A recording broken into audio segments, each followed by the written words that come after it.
ہماری telephone lines پہ آپ کے لیے کھلی ہوئی اور آج ہم بات کر رہے ہیں سورہ رحمان کی فضیلت کے حوالے سے. ہماری بہن عائشہ جو ہے وہ اس حوالے سے گفتگو کر رہی تھی. عائشہ پلیز.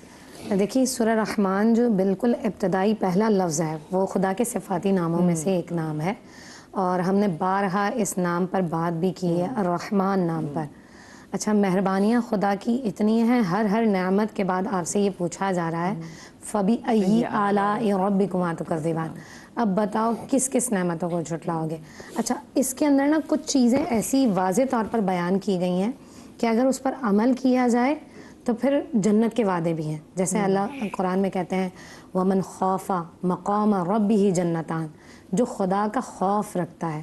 اب یہ خوف ہر معاملے میں ہو سکتا ہے. مجھے یہ لگتا ہے نیکی کرنا بہت آسان ہے، آپ کبھی بھی کوئی بھی نیکی کر سکتے ہیں، لیکن یہ نیکی جنت کی ضمانت نہیں ہو سکتی ہے. آپ کا گناہ سے بچنا یہ جنت کی ضمانت ہے. گناہ سے بچنا بہت مشکل ہوتا ہے، نیکی کرنا بہت آسان ہے. مثال کے طور پر فجر کا وقت ہے، ٹھنڈا پانی ہے، اور اس وقت آپ یہ سوچ رہے ہیں بستر بھی گرم گرم اچھا لگ رہا ہے. یہاں سے اٹھنا، وضو کے لیے جانا، وضو کرنا، نماز پڑھنا، اپنی نیند کو خراب کر کے نماز کی ادائیگی، خدا کی بارگاہ میں حاضر ہونا. اور وہ پہلی سورہ اس کی جانب اشارہ کروں گی جہاں اللہ کہتے ہیں الحمدللہ رب العالمین. اب دوسرا لفظ دیکھ لیں، الرحمن الرحیم. ٹھیک ہے، یہ جو رحمان ہے نا، سورہ فاتحہ کو بھی اگر ہم پڑھیں تو نبی صلی اللہ علیہ وسلم نے جیسے فرمایا کہ اگر کوئی اسے پڑھتا ہے تو شفا، سورہ شفا بھی کہا جاتا ہے. تو پہلا ہی لفظ جیسے ہی پڑھا جاتا ہے نا مریضوں کے پاس، الرحمن، یہ انزائٹی کو دور کرتا ہے، آپ کے اسٹریس کو لے کے جاتا ہے. اور وہ جو سکون جس کا خدا وعدہ کر رہے ہیں قرآن میں، الا بذکر اللہ تطمئن القلوب، بے شک خدا کے ذکر میں دلوں کا سکون ہے. تو وہ جو ہم اکثر بات کرتے ہیں نا کہ مریضوں کو جیسے ہی مریض نے سنا، اسٹریس میں تھا، اس کا اسٹریس ختم ہوا، انزائٹی ختم ہوئی. اور ایک اور چیز، اس سورہ کو اگر ہم ایسے لوگوں کے سامنے، بعض اوقات کسی کا خوف ہمیں بہت زیادہ ہوتا ہے، ہم کہتے ہیں دیکھو اس کے سامنے گئی نا، یہ پھر کوئی ایسی بات کر دے گا جس سے میرا دل خراب ہوگا، ہے نا. سورہ رحمان پڑھ کے جائیے اور دیکھیں کہ خدا آپ کے دل میں اپنا روب پیدا کریں گے، سامنے والے کا روب جو ہے نا وہ ختم ہو جائے گا. کیونکہ عبداللہ ابن مسعود نے کفار کے سامنے پڑھا ہے، حالانکہ کفار کے سامنے کسی بھی آیت کو پڑھنا اتنا آسان نہیں تھا حرم میں، لیکن انہوں نے آواز بلند پڑھا ہے اسے، کیونکہ یہ جو پہلا لفظ ہے یعنی کہ تقویت دیتا ہے. جی. اور یہ میں تو ہر ایک کو بتاتی ہوں، بار بار بتاتی ہوں، پروگرامز میں بارہا بتایا ہے. جمعہ کے دن آپ پڑھ کے دیکھیں اسے مغرب اور عصر کے درمیان، اور دیکھیں خدا آپ کی کیسی دعائیں قبول کرتے ہیں. عصر اور مغرب کے درمیان. ہاں، یا اللہ یا رحمان یا رحیم، یا آپ پڑھتے رہیں، کثرت سے پڑھتے رہیں. تیسرا جمعہ ہونے سے پہلے گارنٹی ہے کہ خدا کوئی نہ کوئی آپ کا ذریعہ نکال دیں گے، کوئی نہ کوئی معاملہ آپ کا حل ہو جائے گا.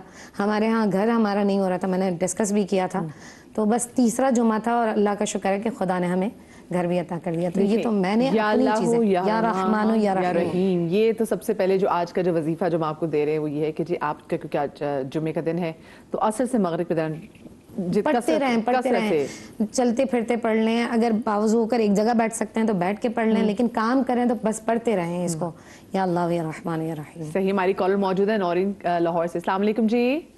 وعلیکم السلام مدیحہ، کیسی ہیں؟ ٹھیک ہیں؟ بالکل ٹھیک مدیحہ. سب سے پہلے تو میں آپ سے پورے یہ پروگرام جو تمام علماء صاحب کو خراج تحسین پیش کروں گی کہ اتنا خوبصورت پروگرام ہمیں گھر بیٹھے قرآن پاک بتا دے، دوا اور دعا دونوں طرح سے مل رہا ہے. علم کا پورا خزانہ جو ہمیں گھر بیٹھے مل رہا ہے، ہمیں ان سب چیزوں کی قدر کرنی چاہیے. بہت خوبصورت پروگرام. بہت شکریہ، بہت شکریہ. جی، اور میرا کوشچن یہ ہے کہ مجھے ساری صورتیں جو لمبی والی وہ یاد نہیں ہوتی، سورہ رحمان یاد نہیں، لیکن تہجد میں صرف 10 آیات اس کی پڑھ لیتی ہوں، تو کیا یہ ٹھیک ہے؟ اور دوسرا کوشچن یہ ہے کہ جب ہم الحمدللہ شریف پڑھتے ہیں تو اس میں میرا دل کرتا ہے ایاک نعبد کی بار بار تکرار کروں، کیا نماز میں اس جگہ تکرار کرنا صحیح ہے؟ مجھے ذرا پلیز بتا دیجیے. اچھا چلیں، ٹھیک ہے، ٹھیک ہے. بہت شکریہ آپ کی کال کا. بسم اللہ الرحمن الرحیم. دیکھیے سورہ رحمان کے حوالے سے ہم بات کر رہے ہیں، جیسے کہ ابھی بات ہوئی تفصیل سے، تمام پینل نے ہمارے بات کی کہ مختلف آیات میں مختلف پیغام ہے. سورہ رحمان جہاں سے شروع ہوتی ہے تو پھر دیکھیں آگے جا کے قرآن میں آیا کہ والشمس والقمر بحسبان، اللہ سبحانہ و تعالیٰ نے چاند اور سورج کے ذریعے سے یہ جو سال کا ایک پورا سائیکل ہے یہ بنائے. دن چھوٹے کیسے ہوں گے, بڑے کیسے ہوں گے, گرم دن کتنے ہوں گے. ایک تو یہ اللہ نے یہاں پہ قدرت اپنی بیان کی. پھر فرمایا وَالنَّجْمُ وَالشَّجَرُ يَسْجُدَانِ, یہ اس سے زیادہ عمیق آیت ہے کہ ستارے اور درخت اللہ سبحانہ و تعالیٰ کو سجدہ کر رہے ہیں اور کرتے رہیں گے. اب دیکھیے انسان کیسے غور کر سکتا ہے, درخت لگا ہوا زمین پہ سجدہ کیسا کر رہا ہے, اس کا لہلہانا, اس کا پھل دینا, اس کا پھول دینا, اس کا سایہ دینا, مختلف امراض سے اس کی شفا دینا, یہ اس کی تسبیح ہے. ہر چیز کی تسبیح کی کیفیت الگ ہے. آج سورہ مبارکہ جمعے کے دن حکم ہے کہ اگر جو جمعے میں نہ بھی جا سکے, گھر میں اگر فرادہ پڑھ رہا ہے تو وہ بھی ظہر میں سورہ جمعہ ضرور پڑھے.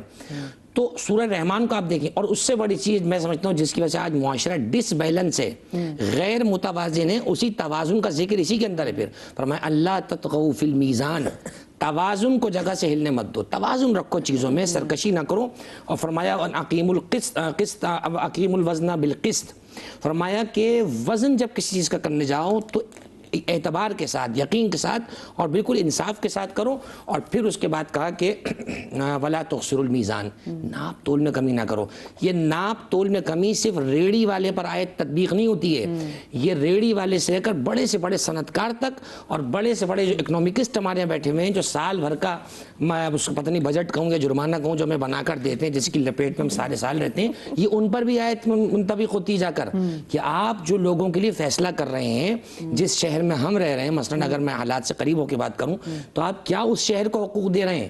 آپ کہتے ہیں پورے ملک کی جناب کراچی سب کو پالتا ہے, تو آپ نے اس ماں کے ساتھ کیا کیا ہوا ہے؟ ایک جملہ کسی نے بہت اچھا کہا تھا کہ جو ہے نا کراچی شہر واحد وہ ماں ہے جو سب کو پالتی ہے, لیکن بیٹوں نے اس کو کچھ نہیں دیا کبھی بھی. تو میں سمجھتا ہوں سورہ رحمان کا پیغام ہمارے ایک ایک شعبہ زندگی میں انہوں نے جو کہا آیات کے حوالے سے, دیکھیے اگر آپ رجائے مطلوبیت کی نیت سے 10 آیتیں پڑھتی ہیں, امید اللہ کی بار کا ثواب ملے گا. رجائے مطلوبیت یہ مختصر کہ آپ اللہ سے امید کی ثواب کی امید رکھیں, 10 آیت پڑھ لیں. لیکن اگر آپ وظیفے کے طور پر سورہ رحمان پڑھ رہی ہیں تو پھر آپ کو پوری پڑھنی پڑے گی. کوشش یہ کریں کہ پوری پڑھیں, اور یاد نہیں ہوتی تو اس کے لیے حافظے کے لیے جیسے بہت سی چیزیں بیان کی گئیں, سورۃ الاعلیٰ کی ایک آیت سنقرئک فلا تنسى الا ما شاء اللہ پڑھیں, پاک صاف رہنے کی کوشش کریں. اور وہ بادام سے کس قدر حد تک ہوتا ہے وہ مجھے نہیں پتہ, وہ جلدی سے بات کہہ دیتا ہوں کہ کسی نے یہ پوچھا کہ بادام سے حافظہ کیسے دور ہوتا ہے کیسے نہیں ہوتا, تو اس نے کہا یہ بتاؤ کہ 1 کلو گیہوں میں کتنے دانے, اس نے کہا مجھے کیسے پتا, تو جیسے اس نے کہا منہ کھولو, بادام منہ میں ڈالا اس کے نا, تو اس کے بعد کا بتاؤ 1 درجن میں کیلے کتنے, اس نے کہا 12, کہ دیکھو بادام کا فائدہ یہ ہوتا ہے. تو اگر آپ بادام سے فاقہ ہو جائے تو وہ ٹھیک ہے, نہیں تو قرآن مجید کی سورت تو بہرحال برق ہے, کوشش کریں سورہ جو پورے پڑھنے کا حکم انہیں پورا پڑھیں. صحیح. اچھا میں نور بھائی آپ سے پوچھوں گی, بھی جنہوں نے کہا نا کہ دوران نماز کے ان کو دل کرتا ہے کہ یا نعبد اس کی بار بار تکرار کرے, تو کیا وہ کر سکتی ہیں کہ نہیں؟ لیکن کالر میرے ساتھ موجود ہے, مسز جنید میرے ساتھ ہے جی لاہور سے. السلام علیکم. السلام علیکم, کیسی ہیں آپ؟ ٹھیک ہیں؟ بالکل ٹھیک, آپ ٹھیک ٹھاک ہیں؟ ہاں الحمدللہ. بس ایک مسئلہ تھا, میری کمر میں اور ٹانگ میں کافی تکلیف ہے, موروں کا مسئلہ ہے. جی مجھے نا خواب بہت زیادہ آتے ہیں, کبھی بلی کے بچے میرے بیڈ کے نیچے آ رہے ہیں, کبھی چمگادڑ پیچھے لگی ہے, کبھی گائیں, اور دل بڑا پریشان رہتا ہے. نماز پڑھتی ہوں, سورۃ رحمان پڑھ کر میں پانی بھی دم کر کے پیتی ہوں. اس کے لیے مجھے کوئی حل ہو, کہ میں بڑی پریشان ہوں کی تکلیف سے, دوائیوں کا اثر نہیں ہے. اور آپ کب سے بیمار ہیں؟ جی آپ کب سے بیمار ہیں؟ یہ مجھے تقریباً 7-8 مہینے ہو گئے. اچھا. اور رات کو میں نے خواب یہی دیکھا ہے کہ چمگادڑیں کافی ساری میرے پیچھے لگی ہوئی ہیں. ایک دروازہ کھولتی ہوں تو وہاں اتنی موٹی موٹی بڑی سی گائیں ہیں کالے رنگ کی. کبھی بلی کے بچے دیکھتی ہوں, 30-40 میرے بیڈ کے نیچے کسی نے چھوڑ دی ہیں. کبھی روئیں دیکھتی ہوں میرے پیچھے لگ گئی ہیں. اس قسم کے معاملات ہیں میرے ساتھ. اچھا ٹھیک ہے. نور بھائی کیسے وہ کیا کر سکتے ہیں؟ بسم اللہ الرحمن الرحیم. ان سے پہلے جو کالر کی سوال تھا بہن کا کہ کیا میں ایاک نعبد و ایاک نستعین بار بار نماز کے اندر سورہ فاتحہ پڑھتے ہوئے تکرار کر سکتے ہیں؟ تو بار بار آپ تکرار نہیں کر سکتی. بہتر یہ کہ نماز فجر کے بعد یا مغرب جو بھی آپ نماز پڑھتے ہیں یہ بات ضرور کرتے ہیں اور مصمم ارادہ کریں کہ پروردگار میں تیری ہی بات کرتا ہوں, تو تجھی سے مدد حاصل کرتا ہوں. تو اس طرح اچھا یہاں لوگوں کے اشکال یہ آتا ہے کہ ایاک نعبد, ہم تیری بات کرتے ہیں, وہ ایاک نستعین, اور تیری ہی مدد حاصل کرتے ہیں. تو کسی غیر سے مانگنا پھر وہ حرام کے زمرے میں وہ شرک کی بات کر رہے ہوتے ہیں. تو آپ کسی کو نعوذ باللہ اللہ سمجھ کے نہیں مانگ رہے ہوتے. آپ جب بھی کسی کا نام لے کے اللہ سبحانہ و تعالیٰ کی بارگاہ میں وسیلہ پیش کرتے ہیں تو یہ اللہ سبحانہ و تعالیٰ کی بارگاہ میں محبوب عمل ہے. اور احادیث و قرآن کی آیت متواتر ہیں, کبھی پروگرام ہوگا تو پھر انشاءاللہ بیان کر دیں گے یہاں. اب یہ بہن نے جو سوال کیا تھا, ان کا کوشچن یہ تھا کہ شیطانی معاملات بہت زیادہ ہیں. اب غور سے ناظرین سنیے گا, وہ لوگ کہ جن کے گھروں میں شیطانی معاملات ہیں یا جن کے گھر میں آواز نوک کی آواز آتی ہے, کبھی کبھی جادو کے معاملات بہت ہوں یا شیطانی جنات ہوں, تو وہ گھر میں پیسے غائب کر دیتے ہیں. پھر میاں بیوی میں جھگڑا ہوتا ہے, شوہر کہتا ہے کہ میں نے 1 لاکھ روپے کیش رکھا تھا اور اس میں 25,000 روپے کم ہے یا 20,000 روپے کم ہے. تو گھر میں نا اتفاقی کے لیے شیاطین جنات, کیونکہ ان کا بڑا محبوب عمل یہ ہوتا ہے کہ کسی طرح میاں بیوی کے اندر طلاق کروا دیں یا میاں بیوی کو دور کر دیں. اس کے لیے یا پھر گھر میں بدبو کا بہت کثرت سے آنا, میں نے کہا تھا خبیث جنات کا بھی آیا, تو وہ اپنی بدبو ان کی مہک سی ہوتی ہے وہ آتی. بہترین شافی علاج یہ ہے کہ اپنے گھر میں سورہ رحمان کو جو ہے چلائیں یا سورہ رحمان کو لکھ دیں. اگر آپ لکھ نہیں سکتے تو پرنٹ کیا ہوا ملتا ہے, آپ سورہ رحمان کو لگا دیں اور سورہ رحمان 3 مرتبہ پانی میں دم کر کے سب گھر والوں کو پلائیں اور گھر میں چھڑکیں, تو جو نحوست کے اثرات ہوں گے, شیطانی معاملات, وہ ختم ہو جائیں گے.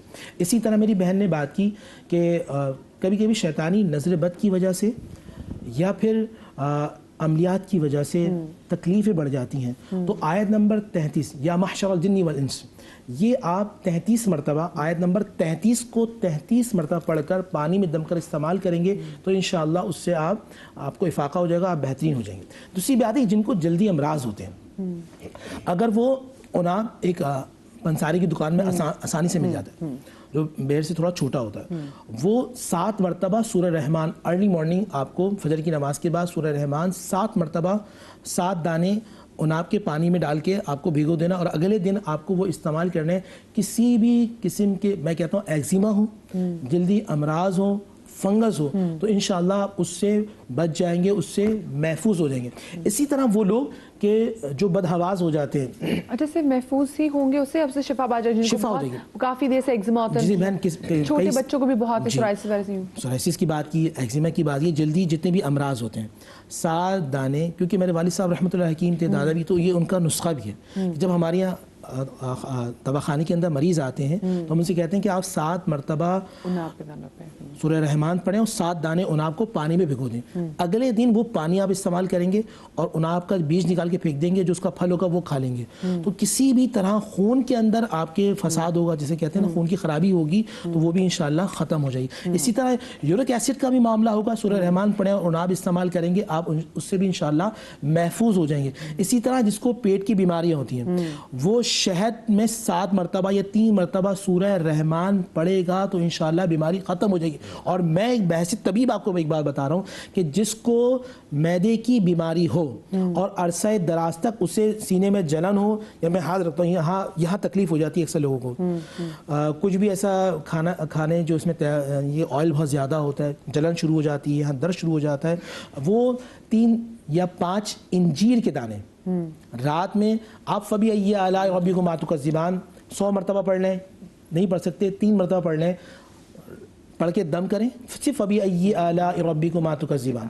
انجیر کے دانے 3 یا 5 پانی میں بھگو دیں, صبح اٹھ کر ارلی مارننگ آپ وہ انجیر چبا کے کھا لیں, اچھی طریقے سے چبا کے, سے کہہ رہا ہوں کہ لعاب کی وجہ سے جو معدے میں جو میٹابولزم ہوتا ہے وہ اچھا ہو جائے گا, اور وہ پانی استعمال کر لیں. پانی آپ یہ کہہ لیں کہ آپ کے لیے آب شفا بن جائے گا, اور آپ کی جو معدے کی بیماری ہے وہ انشاءاللہ ختم ہو جائے گی. تو سورہ رحمان کی تکرار بھی کرتے رہیں. سورہ رحمان آپ صبح سے اگر شام تک پڑھیں گے تو ایمان یہ کہ صبح سے شام تک وہ دن آپ کے لیے بہترین ہوگا.